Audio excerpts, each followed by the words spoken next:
আজকে মঙ্গলবার ক্যাবিনেটের একটা মিটিং হয়েছে। আপনারা জানেন যে আমাদের উইকলি ক্যাবিনেট মিটিং থার্সডেতে হয়, কিন্তু গত ক্যাবিনেট মিটিংটা না হওয়ার কারণে এই মিটিংটা আমরা টুইসডেতে হয়েছে। ক্যাবিনেটের মিটিংয়ে আমাদের চিফ অ্যাডভাইজার প্রফেসর ইউনুস এইটাকে লিড করেন এবং আজকে অনেকগুলো মেজর ডিসিশন হয়েছে। তার মধ্যে একটা বড় ডিসিশন হচ্ছে সাইবার সুরক্ষা অধ্যাদেশ। তো আমি এই বিষয়ে আমাদের আইন এবং ল এবং জাস্টিস অ্যাডভাইজার ডক্টর আসিফ নজরুলকে কিছু বলতে বলব। আমার মাইক লাগবে। আসসালামু আলাইকুম। আমি প্রথমে আপনাদের বলি, আমাদের আজকে 3টা ল হয়েছে, খুব গুরুত্বপূর্ণ সবগুলাই। প্রথম যেটা হয়েছে সীমানা নির্ধারণ সংক্রান্ত। আপনারা জানেন যে গত ফ্যাসিস্ট সরকারের আমলে ইচ্ছামতো নির্বাচনী এলাকার সীমানা নির্ধারণ করা হয়েছে। এগুলি নিয়ে বিভিন্ন রাজনৈতিক দলের পক্ষ থেকে কমপ্লেইন আছে। এখন আমাদের সীমানা নির্ধারণ সংক্রান্ত যে আইন আছে সেখানে একটা ক্ল্যারিক্যাল মিস্টেকের কারণে এটা নিয়ে নির্বাচন কমিশন কাজ করতে পারছিল না। তো নির্বাচন কমিশন রিকোয়েস্ট করেছে, তারা এই আইনটা প্রপোজ করেছে। এখন আমরা ওই অ্যামেন্ডমেন্টটা করে দিয়েছি। এখন সীমানা পুনর্নির্ধারণ সংক্রান্ত নির্বাচন কমিশনের যে সাংবিধানিক দায়িত্ব আছে সেটা তারা ইচ্ছা করলে এই আইনটা আপনার গেজেট নোটিফিকেশন হওয়ার সাথে সাথে শুরু করে দিতে পারবেন 2-4 দিনের মধ্যে।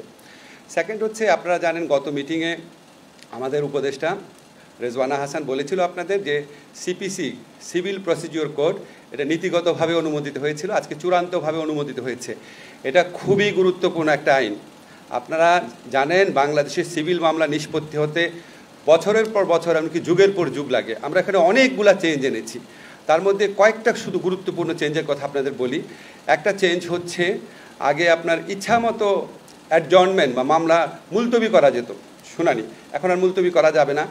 আগে সিপিসির মামলাতে প্লেইন্ট বা আর্জি যেটা এবং এটার উত্তরে যে রিটেন স্টেটমেন্ট দিত, এটা আপনার আইনজীবীরা পড়ে পড়ে শোনাতো, বিভিন্ন শুনানির সময় পড়ে পড়ে শোনাতো এবং সেখানে কনসার্ন ব্যক্তি আপনার ওটাতে সম্মতি দিত, তারপর আদালত সেটা শুনতো। এই শুধুমাত্র আর্জি আর রিটেন স্টেটমেন্ট এটা আদালতে মৌখিক 2-3 বছর পর্যন্ত নজিরও আছে, কারণ অনেকদিন পর ডেট পড়তো। তো আমরা বলেছি এখন প্লেইন্ট আর রিটেন স্টেটমেন্ট লিখিত আকারে যেটা দিবে সেটাই যথেষ্ট, এটা আদালতের উপস্থাপন, মৌখিকভাবে উপস্থাপন করতে হবে না। আর এটা যিনি জানেন, আপনার সিভিল মামলা যারা একটু আপনাদের অভিজ্ঞতা আছে, মামলা রায় পাওয়ার পর এক্সিকিউশনের জন্য আলাদাভাবে আবার মামলা করতে হতো, সেটাও করতে হবে না। এবং আমরা প্রসেস সার্ভিংয়ের ক্ষেত্রে, সমন জারিটারির ক্ষেত্রে সেখানে আমরা অনেক সহজসাধ্য পদ্ধতি উদ্ভাবন করেছি। আমরা আশা করি সিভিল মামলা দ্রুত নিষ্পত্তির ক্ষেত্রে এই আইন খুবই গুরুত্বপূর্ণ ভূমিকা রাখবে। তবে আমরা জানি আপনাদের সবচেয়ে বেশি আগ্রহী হচ্ছে সাইবার সুরক্ষা আইন নিয়ে। আমরা যখন আপনার প্রথম আমরা দায়িত্ব গ্রহণ করি তখনই আমরা বলেছিলাম আমরা যে আগের যেটা আইন আছে সাইবার সিকিউরিটি অ্যাক্ট সেটা আমরা বাতিল করে আমরা একটা যুগোপযোগী আইন করব। এরপর আমরা বিভিন্ন সময় ড্রাফট করেছি আমাদের যে আপনার তথ্য প্রযুক্তি বিষয়ে যে আপনার স্পেশাল অ্যাসিস্ট্যান্ট আছেন ফয়েজ, উনি অনেক কষ্ট করেছেন, তথ্য প্রযুক্তি মন্ত্রণালয়, আইন মন্ত্রণালয়, আমরা সবাই মিলে অনেক কনসালটেশন করেছি। আমার জানা মতে বাংলাদেশে কোনো আইন নিয়ে এত কনসালটেশন হয়নি। 25 বার আমরা ড্রাফট চেঞ্জ করেছি। সবশেষে আমরা এই আইনের যারা সবচেয়ে বড় সমালোচক ছিল সিভিল সোসাইটি, তাদের সাথে 3 ঘন্টা একসাথে বসে ফাইনাল করেছি, চূড়ান্ত করেছি ড্রাফটটা। আজকে এটা উপদেষ্টা পরিষদের মিটিংয়ে উঠেছিল, তারপর সেখানে একটা অ্যামেন্ডমেন্টের সাজেশন আসছে, সেটাও আমরা করবো বলে সিদ্ধান্ত নিয়েছি। এটাও আপনার জাস্ট আমাদের ল মিনিস্ট্রির ভেটিংয়ের পর গেজেট নোটিফিকেশন হবে, হয়তো আপনার এই সপ্তাহের মধ্যে এটা চূড়ান্তভাবে প্রয়োগ হয়ে যাবে, প্রয়োগযোগ্য আইনে পরিণত হবে। ডিজিটাল সিকিউরিটি অ্যাক্ট সম্পর্কে আপনাদের একটুখানি কয়েকটা জিনিস একটু ধারণা দিই। সেটা হচ্ছে, প্রথমেই বলি এই প্রস্তাবিত যে অধ্যাদেশ আছে এখানে প্রথমবারের মতো ইন্টারনেটকে নাগরিক অধিকার হিসাবে স্বীকৃতি দেওয়া হয়েছে। দেশে প্রথমবারের মতো অনলাইন জুয়া নিষিদ্ধ করা হয়েছে। প্রথমবারের মতো সাইবার স্পেসে নারী শিশু নির্যাতন এবং যৌন হয়রানিকে শাস্তিযোগ্য অপরাধ হিসেবে স্বীকৃতি দেওয়া হয়েছে। এবং এই আগের যে আইনটা ছিল ডিজিটাল সিকিউরিটি অ্যাক্ট, সেখানকার 9 এবং এই 9টা ধারায় ছিল কুখ্যাত ধারা। এই ধারাগুলোতে 95% মামলা দায়ের হয়েছিল। এই মামলাগুলো এখন স্বয়ংক্রিয়ভাবে বাতিল হয়ে যাবে। এছাড়া কিছু কিছু যে আর্টিকেল আছে সেগুলিকে পরিবর্তন করা হয়েছে এবং স্পিচ বা কথা বলে বা মতামত প্রকাশ করে যে অপরাধ, সেখানে মাত্র 2টা অপরাধ রাখা হয়েছে। একটা হচ্ছে নারী ও শিশুর প্রতি যৌন নির্যাতনমূলক কন্টেন্ট প্রকাশ, হুমকি দেওয়া, আর এটা হচ্ছে ধর্মীয় ঘৃণা ছড়ানো, যে ঘৃণা ছড়ানোর মধ্যে থেকে সহিংসতাকে উস্কে দেওয়া হয়। মানে ধর্মীয় ঘৃণাও এটাকে একটা খুব কঠোরভাবে সংজ্ঞায়িত করা হয়েছে, যাতে ভুল বুঝাবুঝি না হয়, কেউ কাউকে হয়রানি করতে না পারে। ধর্মীয় উস্কানিমূলক বক্তব্য বা যে কোনো কন্টেন্ট যেটার কারণে সহিংসতা উস্কে যেতে পারে সেটাকে শাস্তিযোগ্য অপরাধ করা হয়েছে। এছাড়া আপনার দক্ষিণ এশিয়াতে প্রথমবারের মতো এখানে আর্টিফিশিয়াল ইন্টেলিজেন্সের মাধ্যমে যদি আপনার কোনো সাইবার অপরাধ করা হয় সেটাকে শাস্তিযোগ্য করা হয়েছে। আর ম্যাক্সিমাম আইনকে আপনার স্পিচ অফেন্সের ক্ষেত্রে বলি, আপনার যে দুইটা স্পিচ অফেন্স বললাম না, যে নারী ও শিশুর প্রতি যৌন হয়রানিমূলক কন্টেন্ট প্রকাশ বা ধর্মীয় ঘৃণা এবং সহিংসতা সৃষ্টিকারী কোনো কন্টেন্ট প্রকাশ, সেটার ক্ষেত্রেও আমরা রক্ষা কবচ রেখেছি। এই ধরনের মামলাও কারো বিরুদ্ধে হলে এটা আপনার আমলি আদালতে যাবে, যেই ম্যাজিস্ট্রেট এটা কগনিজেন্সে নেন সেখানে যাবে। যাওয়ার পর 24 ঘন্টার মধ্যে উনি যদি দেখেন এই মামলায় কোনো সারবত্তা নাই, তাহলে উনি ট্রায়াল স্টেজ মামলা বাতিল করে দিতে পারবেন।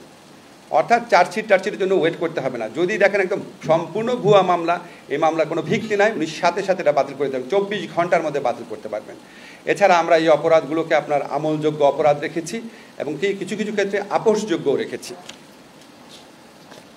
একটু আপনাদের বলি, একটু সময় লাগছে। আপনাদের যে সমস্ত বিধান বিলুপ্ত করা হয়েছে, এটা হচ্ছে মুক্তিযুদ্ধের চেতনা, আগের আইনে যেভাবে উল্লেখ ছিল সেটা পড়ছি। জাতির পিতা বঙ্গবন্ধু শেখ মুজিবুর রহমান জাতীয় সঙ্গীত বা জাতীয় পতাকা সম্পর্কিত বিদ্বেষ, বিভ্রান্তি ও কুৎসামূলক প্রচারণার দণ্ড সংক্রান্ত যে বিধান, সেটা বিলুপ্ত করা হয়েছে। এই বিধানে প্রচুর হয়রানিমূলক মামলা হতো।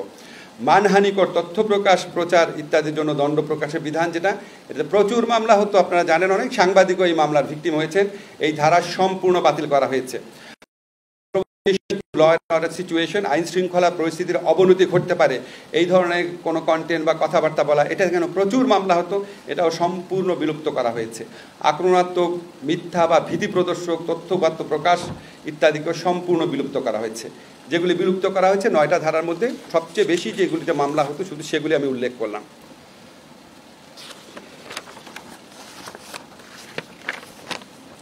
এই যে আপনাদের বললাম যে 9টা ধারা বাতিল হয়েছে, এই 9টা ধারাতে 95% মামলা বিগত ফ্যাসিস্ট আমলে দায়ের করা হতো। এই মামলাগুলো এখন থেকে স্বয়ংক্রিয়ভাবে বাতিল হয়ে যাবে। স্বয়ংক্রিয়ভাবে এই যেদিন গেজেট নোটিফিকেশন হবে তার আগের দিন পর্যন্ত এই 9টা ধারায় যত মামলা হয়েছে তা স্বয়ংক্রিয়ভাবে বাতিল হয়ে যাবে। এছাড়া ইতিপূর্বে বিভিন্ন ধারায় যে মামলা করা হয়েছিল, কিছু কিছু ধারায়, সেই সমস্ত ধারার মামলাও বাতিল হয়ে যাবে। যেমন সাইবার সন্ত্রাসী কার্য সংগঠনের অপরাধ দণ্ড, কারণে দণ্ড, এই ধারাগুলো কিন্তু আমাদের আইনে আছে, কিন্তু সংজ্ঞাটা এমনভাবে পরিবর্তিত হয়েছে যে আগের ধারার যে মামলাগুলো সেগুলি আর টিকে থাকবে না। নতুন আইনে আমরা জামিনযোগ্য ধারা করেছি, যেমন সাইবার স্পেসে জালিয়াতির অপরাধ, তারপর হচ্ছে ট্রানজ্যাকশনের অপরাধ, ধর্মীয় বা জাতিগত বিষয়ে সহিংসতা, ঘৃণা বিদ্বেষমূলক তথ্য প্রকাশ, যৌন হয়রানি, ব্ল্যাকমেইলিং, অশ্লীল বিষয়বস্তু প্রকাশ, অর্থাৎ স্পিচ অফেন্স, কথা বলে বা মতামত প্রকাশের মাধ্যমে যে অপরাধগুলো হতো এগুলি সব কিছু জামিনযোগ্য করা হয়েছে। আর একটা খুবই আপনার উল্লেখযোগ্য যে জিনিসটা হয়েছে, এখানে সাইবার সিকিউরিটি কাউন্সিল আছে, আপনার কন্টেন্ট অপসারণ করবে। কোনো আক্রমণাত্মক বা অপরাধমূলক যদি কন্টেন্ট থাকে, সেই কন্টেন্ট যে অপসারণ করবে সেটার জন্য যে অথরিটি স্ট্যাবলিশ করা হয়েছে, সেই অথরিটিতে সিভিল সোসাইটির মেম্বার থাকবে। এই বিধান সংযোজন করা হয়েছে এবং এই অথরিটি কোনো কন্টেন্ট অপসারণ করার পরে, ধরেন কোনো একটা মানবাধিকার প্রতিষ্ঠানের কন্টেন্ট অপসারণ করলো, তখন এটা 24 ঘন্টার মধ্যে আদালতের অনুমতি নিতে হবে। অপসারণ করার পর অনুমতি নিতে হবে, 72 ঘন্টার মধ্যে অনুমতি নিতে হবে। আদালত যদি বলে যে না, এই কন্টেন্ট অপসারণ করা যাবে না, তাহলে সে কন্টেন্ট পুনরায় প্রকাশ করতে হবে। আর 72 ঘন্টার মধ্যে যদি আদালত বলে, আদালতে উপস্থাপন করার পর যে না, এই কন্টেন্টটা প্রকাশ করা ঠিক হয়েছে, এটা আইনের সাথে সঙ্গতিপূর্ণ, তাহলে সেই কন্টেন্টটা অপসারিত অবস্থায় থাকবে। অর্থাৎ আমরা অনেকগুলো রক্ষা কবচ সৃষ্টি করেছি। আরেকটা রক্ষা কবচ হচ্ছে, যেই কন্টেন্টটা অপসারণ করা হবে সেটা সম্পর্কে জনগণকে জানাতে হবে। জনগণ সেন্সিটাইজ থাকবে, আসলে সরকার কি উদ্দেশ্যমূলকভাবে কোনো কন্টেন্ট অপসারণ করছে নাকি সত্যি সত্যি আইনগতভাবে যেটা প্রকাশ করা যায় না সেরকম কন্টেন্ট অপসারণ করছে। আমি আপনাদের আইনগত ব্যাপারগুলো বললাম। আমি শফিককে মাইক দিচ্ছি, আরও কিছু বিষয় সিদ্ধান্ত হয়েছে, শফিক বলবে। যে স্থাপক আজকে আরো অনেকগুলো বিষয়ে সিদ্ধান্ত হয়েছে, তার মধ্যে একটা উল্লেখযোগ্য হচ্ছে জাতীয় যুব উদ্যোক্তা উন্নয়ন নীতিমালা 2025। এই বিষয়ে আমাদের অ্যাডভাইজার আসিফ মাহমুদ সজীব ভুইয়া বলবেন। তো তার আগে আরও কয়েকটা বিষয়ে আমি একটু বলে নেই যে যেগুলো বিষয়ে ডিসিশন হয়েছে। সেটা হচ্ছে যে চট্টগ্রামের বাঁশখালীতে সরকারি বেসরকারি অংশীদারিত্বে বাংলাদেশ এনার্জি কোর্ট লিমিটেড নামক কোম্পানি গঠনের বিষয়ে কমিটি সহ কোম্পানি গঠনের প্রস্তাব বাতিল হয়েছে। এটা বেক্সিমকো এবং একটা মাল্টার একটা কোম্পানি মিলে এটা করতে চাচ্ছিল, সেটা আজকে বাতিল হয়েছে।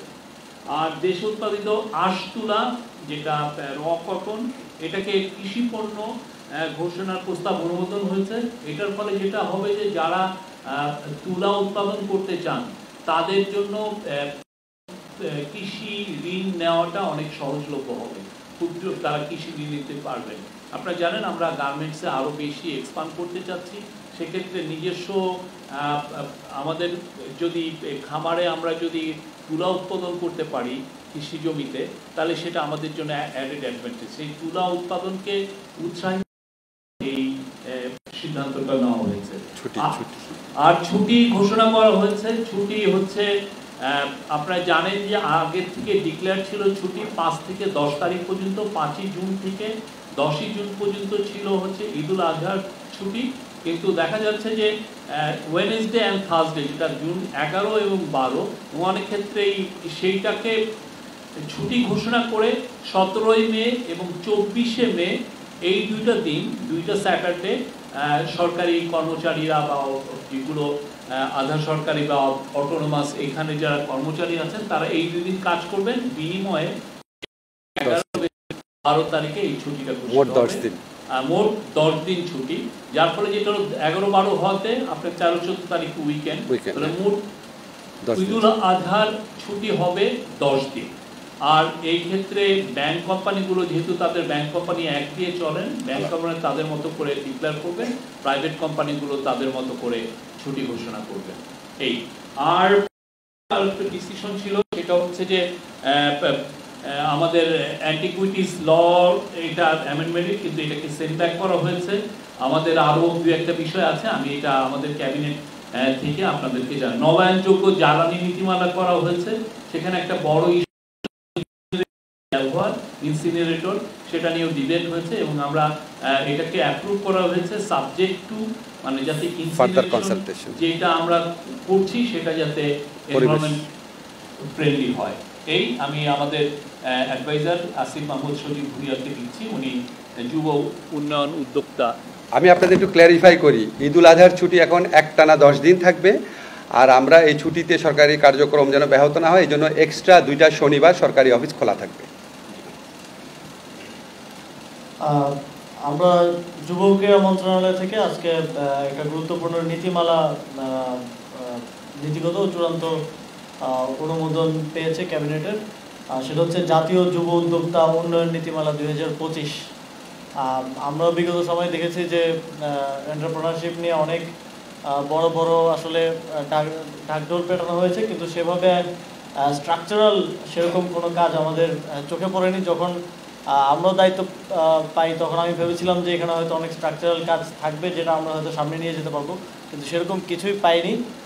এখনও যুব ক্রীড়া মন্ত্রণালয়ের উদ্যোক্তা বলতে সেই সেলাই মেশিন, তারপর পাটের বস্ত্র বানানো, সেটাকেই উদ্যোক্তা হিসেবে আসলে নেওয়া হয়, অথবা আমাদের উদ্যোক্তা মেলাগুলো যদি আপনারা দেখে থাকেন সেটাতেই রয়ে গেছে। কিন্তু উদ্যোক্তা বিষয়টা তো এখন পুরো পৃথিবী জুড়েই একটা অন্য লেভেলে চলে গিয়েছে এবং আমাদের ইভেন আমাদের ছোট অনেকেও আছে যাদের ভালো ভালো স্টার্ট এবং এটা অন্য একটা লেভেলে আছে। সরকার এখান থেকে অনেক পিছিয়ে ছিল, সেই জায়গা থেকে আমরা এই উদ্যোক্তা নীতিমালা 2025 করা হয়েছে, যাতে করে এই এন্টারপ্রেনারদেরকে আমরা সহযোগিতা করতে পারি, সেরকম একটা কাঠামো প্রস্তুত করার জন্য এই উদ্যোক্তা নীতিমালা করা হয়েছে।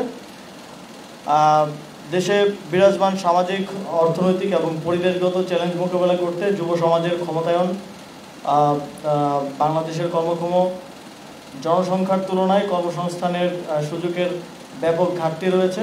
প্রতি বছর প্রায় 22 লাখ তরুণ শ্রমবাজারে প্রবেশ করে, যার মধ্যে সরকারি বেসরকারি সহ বিভিন্ন খাত মিলিয়ে 12 লাখকেই আমরা কর্মসংস্থান দিতে পারি, প্রায় 12 লাখ। এই কারণে তরুণদের মধ্যে দক্ষতা ও সৃজনশীলতা বৃদ্ধি করে তাদের সফল উদ্যোক্তা হিসেবে তৈরি করা প্রয়োজন। আর সেজন্য তরুণদের উৎসাহিত এবং সহায়তা করার জন্য সরকার এই সংক্রান্ত নীতিতে গুরুত্ব দিয়েছে। এই নীতিমালার প্রধান কয়েকটা লক্ষ্য উদ্দেশ্য আমি একটু বলবো। সামাজিক, অর্থনৈতিক ও পরিবেশগত উন্নয়নের ক্ষেত্রে তরুণ উদ্যোক্তাদের অসাধারণ অবদানকে স্বীকৃতি দেয় এবং জাতি গঠনে এবং প্রান্তিক জনগোষ্ঠীর জীবন তাদের সম্পৃক্ততাকে উৎসাহিত করা। যারা উদ্যোক্তা হওয়ার সুযোগ খুঁজছে বা চাকরি হারিয়েছে বা বর্তমানে বেকার বা বিদেশ ফেরত বেকার কিংবা ভবিষ্যৎ কর্মসংস্থান সম্পর্কে নিশ্চিত নন এমন সম্ভাবনাময় যুবদের সহায়তা প্রদান করা এবং সেই সাথে বিশেষ সহায়তা সম্পন্ন ব্যক্তি, সুবিধাবঞ্চিত প্রান্তিক এবং বেকার তরুণদের আত্মকর্মসংস্থানের পথকে সহজতর করা। নারীদের মধ্যে যারা বেকার কিংবা গৃহিণী এবং তাদের মধ্যে যারা নিজস্ব উদ্যোগ শুরু করতে চাইছেন তাদেরকে সহায়তা করা। ফ্রিল্যান্সার, স্বতন্ত্র বা একক মালিকানাধীন প্রতিষ্ঠানের জন্য বিশেষ কার্যক্রম চালু করা, যাতে তারা নতুন নতুন ব্যবসা পেতে পারে, বিশেষ করে বিদেশে বসবাসরত বাংলাদেশিদের সাথে সংযোগ স্থাপন করতে পারে এবং তাদের অংশীদারিত্ব বা যৌথ উদ্যোগে ব্যবসা প্রতিষ্ঠা করতে পারে। যুব উদ্যোক্তাদের কর্মসংস্থানের ক্ষেত্র বৃদ্ধি করতে এবং বৈশ্বিক শ্রমবাজারের চাহিদার সাথে তাদের দক্ষতার সমন্বয় করতে বিশ্বব্যাপী চাহিদা রয়েছে এমন বিষয়ে প্রশিক্ষণ প্রদান করা। এই নীতিমালার অধীনে যুব গবেষণা ও পরিবীক্ষণ কেন্দ্র স্থাপন করা হবে। কেন্দ্রটি স্কিল ম্যাপিং করা, সারা দেশে যুব উদ্যোক্তাদের দক্ষতার ধরন চিহ্নিত করা, সব বয়সের যুব উদ্যোক্তাদের সাথে সমন্বয় করা, দেশের যুব উদ্যোক্তাদের সুবিধা, চ্যালেঞ্জ এবং বহুমুখী সমস্যা নিয়ে নিরন্তর গবেষণা পরিচালনা করা এবং গবেষণা প্রতিবেদন ও প্রকাশনা তৈরি করা, যুব উদ্যোক্তাদের কার্যক্রম নিয়মিত পরিবীক্ষণ করা এবং যুব উদ্যোক্তাদের কাজের অর্থনৈতিক ও সামাজিক প্রভাব পরিমাপ করা, যেমন সৃষ্ট কর্মসংস্থানের সংখ্যা, মোট আয়ের পরিমাণ কি, এগুলো নির্ধারণ সহ বিভিন্ন কাজ করবে। যুব ক্রীড়া মন্ত্রণালয়ের দিক নির্দেশনায় যুব উন্নয়ন অধিদপ্তরের মাঠ প্রশাসনের সঙ্গে সমন্বয় করে উপজেলা ও জেলা পর্যায়ে বার্ষিক উদ্যোক্তা মেলা আয়োজন করা হবে। উদ্যোক্তাদের পুঁজি সরবরাহের জন্য এই নীতিমালার অধীনে কয়েকটি ব্যবস্থা নেওয়ার কথা বলা হয়েছে, যেমন যুব উন্নয়ন অধিদপ্তর থেকে স্বতন্ত্র সামাজিক ব্যবসা হিসেবে ঘূর্ণায়মান ঋণ তহবিল প্রতিষ্ঠা করে সহজ শর্তে এবং স্বল্প সুদে ঋণ প্রাপ্তিতে উদ্যোক্তাদের সহায়তা করা হবে। বিভিন্ন বাণিজ্যিক ব্যাংক, বিশেষায়িত আর্থিক প্রতিষ্ঠান, ট্রাস্ট ফান্ড ইত্যাদির মাধ্যমে উদ্যোক্তাদের 10 লাখ টাকা পর্যন্ত ঋণ সহায়তা দেওয়া হবে। উদ্যোক্তাদের ঋণ সহায়তার জন্য বিভিন্ন সরকারি ও বেসরকারি ব্যাংক ও আর্থিক প্রতিষ্ঠানের সাথে সমঝোতা স্মারক স্বাক্ষর করা হবে। এছাড়াও উদ্যোক্তাদের পণ্য বা সেবা উৎপাদনের জন্য কাঁচামাল বা অন্যান্য পণ্য আমদানি প্রয়োজন হলে নির্দিষ্ট সময়ের জন্য কর ও শুল্ক অব্যাহতি দেওয়ার উদ্যোগ নেওয়া হবে। উদ্যোক্তাদের জন্য প্রশিক্ষণ এবং বুট ক্যাম্পের ব্যবস্থা করা হবে। তহবিল সংগ্রহ, বিপণন এবং ব্র্যান্ডিং, জনসংযোগ, ব্যবসায়িক আইন, অর্থ ও হিসাব রক্ষণ বিষয়ে প্রশিক্ষণ দেওয়া হবে। সরকারি ও বেসরকারি বিশ্ববিদ্যালয়, কারিগরি ও বৃত্তিমূলক শিক্ষা প্রতিষ্ঠান এবং বিদ্যমান গবেষণা কার্যক্রমের পাঠ্যসূচিতে উদ্যোক্তা উন্নয়নকে অন্তর্ভুক্ত করার পদক্ষেপ নেওয়া হবে। প্রচলিত প্রযুক্তি এবং সোশ্যাল মিডিয়া ব্যবহার করে সারা দেশের সকল উদ্যোক্তাদের একটি একক প্ল্যাটফর্মে আনার উদ্যোগ নেওয়া হবে। উদ্যোক্তাদের উদ্বুদ্ধ করতে এবং তাদের মধ্যে প্রতিযোগিতামূলক পরিবেশ সৃষ্টির লক্ষ্যে জাতীয়, জেলা ও উপজেলা পর্যায়ে যুব উদ্যোক্তা পুরস্কার প্রবর্তন করা হবে। সফল উদ্যোক্তা এবং বিনিয়োগকারীদের প্রতি বছর জাতীয়, জেলা, উপজেলা পর্যায়ে উদ্যোক্তা সমাবেশ আয়োজনের মাধ্যমে স্বীকৃতি দেওয়া হবে। এই নীতিমালা বাস্তবায়নের প্রাতিষ্ঠানিক ব্যবস্থাপনা কাঠামো তৈরি করা হয়েছে। জাতীয় পর্যায়ে এই নীতিমালা বাস্তবায়ন কার্যক্রম তদারকির জন্য যুব ক্রীড়া মন্ত্রণালয়ের উপদেষ্টা মন্ত্রী, প্রতিমন্ত্রীর সভাপতিত্বে একটি জাতীয় কাউন্সিল গঠন করা হবে এবং এই নীতিমালা বাস্তবায়নের জন্য যুব ক্রীড়া মন্ত্রণালয়ের সচিবের সভাপতিত্বে একটি স্টিয়ারিং কমিটি এবং যুব উন্নয়ন অধিদপ্তরের মহাপরিচালকের সভাপতিত্বে একটি বাস্তবায়ন কমিটি গঠন করা হবে এবং এগুলো জাতীয়, জেলা এবং উপজেলা পর্যায়ে এই কমিটিগুলো রেপ্লিকেট করা হবে। যুব উন্নয়ন অধিদপ্তরের স্থানীয় কার্যালয়গুলো যুব উদ্যোক্তাদের উদ্যোগ বাস্তবায়নের বিষয়টি নিয়মিত তদারকি করবে এবং উদ্যোগ বাস্তবায়নের প্রয়োজনীয় পরামর্শ গ্রহণ করবে এবং উদ্দেশ্যে একটি রিপোর্টিং সিস্টেম স্থাপন করা হবে। যুব উন্নয়ন অধিদপ্তর সরাসরি এই নীতিমালা বাস্তবায়ন করবে এবং বিস্তারিত স্বল্প, মধ্যম ও দীর্ঘমেয়াদী সময় ধরে পরিকল্পনা প্রণয়ন করবে। এই নীতিমালা বাস্তবায়নের জন্য যুব উন্নয়ন অধিদপ্তরকে প্রয়োজনীয় দিক নির্দেশনা দেওয়া হবে এবং পরিকল্পনা বাস্তবায়নের অগ্রগতি নিয়মিত পর্যবেক্ষণ করা হবে। এই আমরা আশা করছি এই নীতিমালা এর যে প্রস্তাবনাগুলো এখানে এসেছে সেগুলো বাস্তবায়নের মাধ্যমে বাংলাদেশে আমরা যেই যেই নতুন নতুন উদ্যোক্তা অনেক আইডিয়া নিয়ে আমাদের তরুণ প্রজন্ম আসছে, তাদের এই আইডিয়াগুলোকে বাস্তবায়নে এবং ব্যবসায় রূপান্তরিত, সফল ব্যবসায় রূপান্তরিত করা, সফল স্টার্ট আপে রূপান্তরিত করতে সরকারের পক্ষ থেকে আরও অধিকতর সহযোগিতা আমরা করতে পারবো। এবং আমরা যদি এটার সুষ্ঠু বাস্তবায়ন নিশ্চিত করতে পারি, আশা করি আমাদের এখানে একটা স্টার্ট আপ বুম হবে। পুরো পৃথিবীতে যেটা এখন চলছে, আমাদের এখানকার তরুণরাও সেখানে অংশগ্রহণ করতে পারবে। ধন্যবাদ। আপনাদের কোনো আইন নিয়ে প্রশ্ন আছে? জাস্ট 3টা প্রশ্ন বলেন। আমার নাম মনিরুল সোহাগ, আমি বিবিসি টেলিভিশনে কাজ করি। সাইবার সুরক্ষা আইনের যে অপরাধগুলোর কথা বলা হয়েছে, যেগুলোতে বিচার করা যাবে, সেগুলোতে সর্বোচ্চ শাস্তি কি রাখা হয়েছে, এবং কেউ যদি কাউকে ফাঁসানোর জন্য বা হয়রানির জন্য মিথ্যা মামলা করতে আসে, সেক্ষেত্রে কি ব্যবস্থা রয়েছে? সর্বোচ্চ শাস্তি আমি যতটা মনে করতে পারছি 2 বছর কারাদণ্ড কম রাখা হয়েছে। মিথ্যা মামলার ক্ষেত্রে সাজার বিধান আছে আরও বেশি। মিথ্যা মামলা মনিটর করার জন্য এখানে অ্যাক্টিভিটিস যে থাকবে, কনসার্ন অথরিটি, তারা মিথ্যা মামলাও মনিটর করবে। শাস্তি কমানো হয়েছে। স্যার, আমার নাম মনিরুল জামান উজ্জ্বল, আমি জাগরণ নিউজ থেকে বলছি। স্যার, আমার প্রশ্নটা আজকে আমি আপনাকে জানতে চাই যে নারী সংস্কার কমিশন যে সারা দেশে একটা প্রতিবাদের ঝড় উঠেছে, ধর্মীয় চাপের মুখে সরকার কি নারী বিষয়ক সংস্কার কমিশনের উপর আপিল করবে? এটা তো আজকের বিষয় না, তবু আপনাকে বলি। শোনেন, নারী সংস্কার কমিশনের যে প্রস্তাব, সেটা হচ্ছে একটা কমিশনের প্রস্তাব, এটা তো সরকারের সিদ্ধান্ত না। ঠিক আছে? আমাদের যতগুলা সংস্কার কমিশন হয়েছে, সবগুলোর ব্যাপারেই কিছু না কিছু ক্ষেত্রে ভিন্নমত এসেছে। সো নারী সংস্কার কমিশনের যে প্রস্তাব, সেখানেও ভিন্নমত থাকতেই পারে। অধিকাংশ ক্ষেত্রে ভিন্নমত শালীনভাবে প্রকাশ করা হয়েছে, কিন্তু কিছু ক্ষেত্রে অত্যন্ত বিদ্বেষমূলক, আক্রমণাত্মক এবং নারী শুধু না, মানে পুরা জাতির প্রতি অবমাননাকরভাবে প্রতিক্রিয়া ব্যক্ত করা হয়েছে। আমরা এই সমাজে ভিন্নমতে চর্চা থাকবে।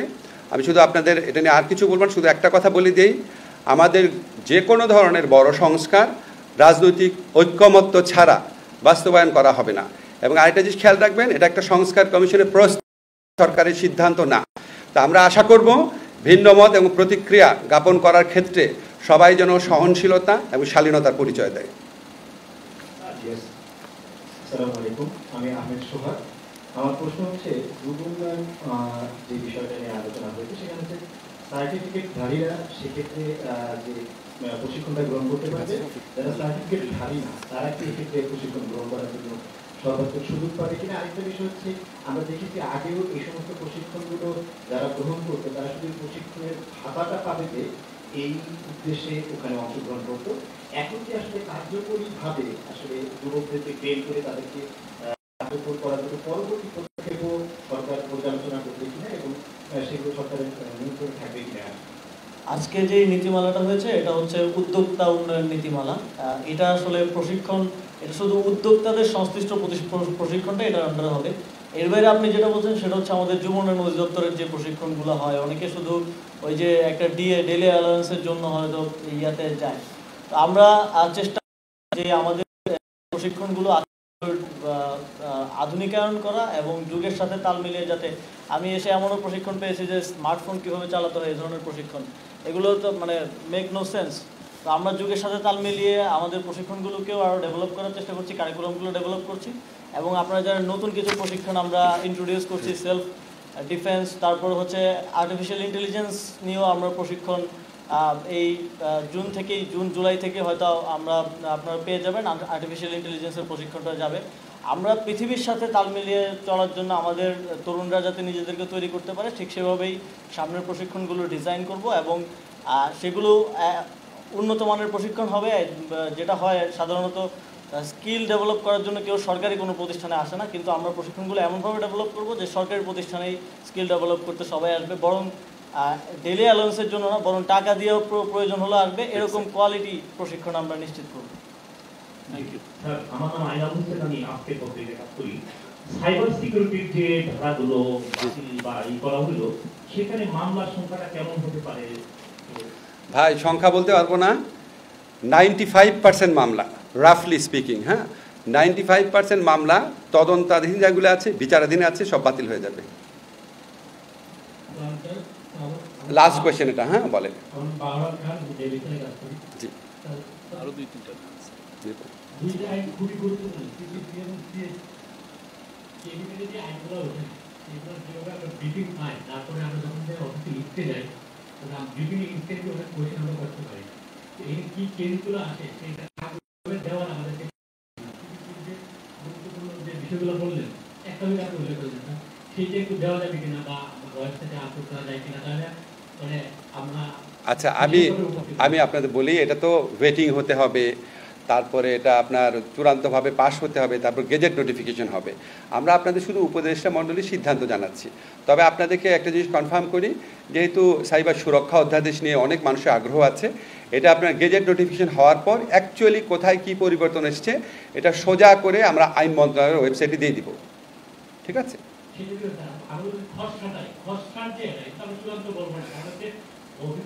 এত প্রশ্নের সম্মুখীন হতে হয় যে আমি আপনাকে ইনস্ট্যান্টলি কয়টা প্রশ্ন করবো, আপনি নিজে এখানে যেহেতু লিমিটেড করে দিয়েছেন আমি করতে পারতেছি না। আবার অফিসে এখন আপনার লিমিটেড করে কন্টেন্ট করেন, পরে ডিটেইল কন্টেন্ট করবেন, আপনার দুইটা ভালো রিপোর্ট করা হবে। ভালো না?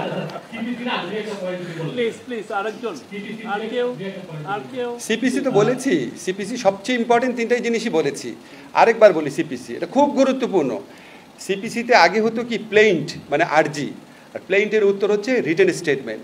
এই দুইটা জিনিস লিখিতভাবে জমা দেওয়া হতো, তারপর উকিলরা ওইটা লাইন বাই লাইন পড়তেন, আর ওকে যে প্লেইন্ট লিখেছেন তাকে বলতে আপনি এটা লিখেছেন, উনি বলতেন হ্যাঁ লিখেছি, আদালত এটা শুনতো। রিটেন স্টেটমেন্ট আবার এটা লিখিতভাবে পড়ে শোনাতো। এই লিখিতভাবে পড়ে শোনা, আদালতকে শোনানো, এটা করতে করতে 6টা-7টা শুনানি লাগতো। 6টা-7টা শুনানি ডেট পাইতে পাইতে এমনকি 2 বছরও লাগতো। সেই সময়টা আর লাগছে না, জাস্ট রিটেন যেটা দিচ্ছে সেটাই, এটার মৌখিকভাবে পড়ে শোনাতে হবে না। এটা খুব বড় একটা অ্যামেন্ডমেন্ট।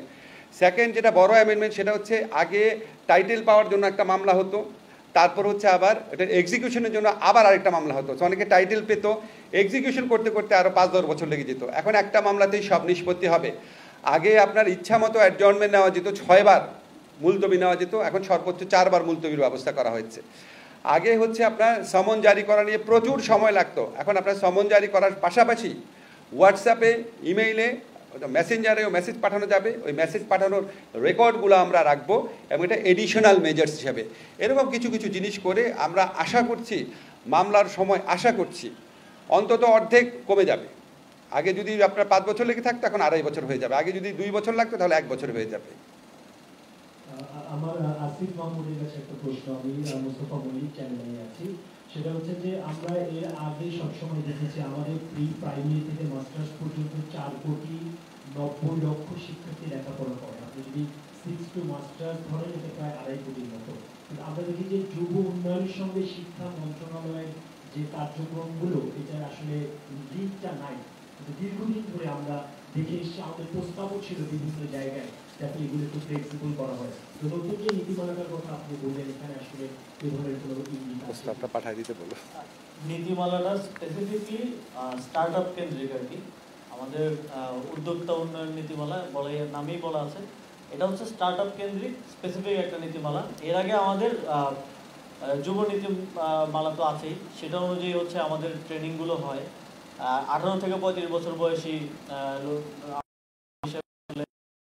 সংজ্ঞায়িত করে এবং তাদেরকে ট্রেনিং দিয়ে থাকি।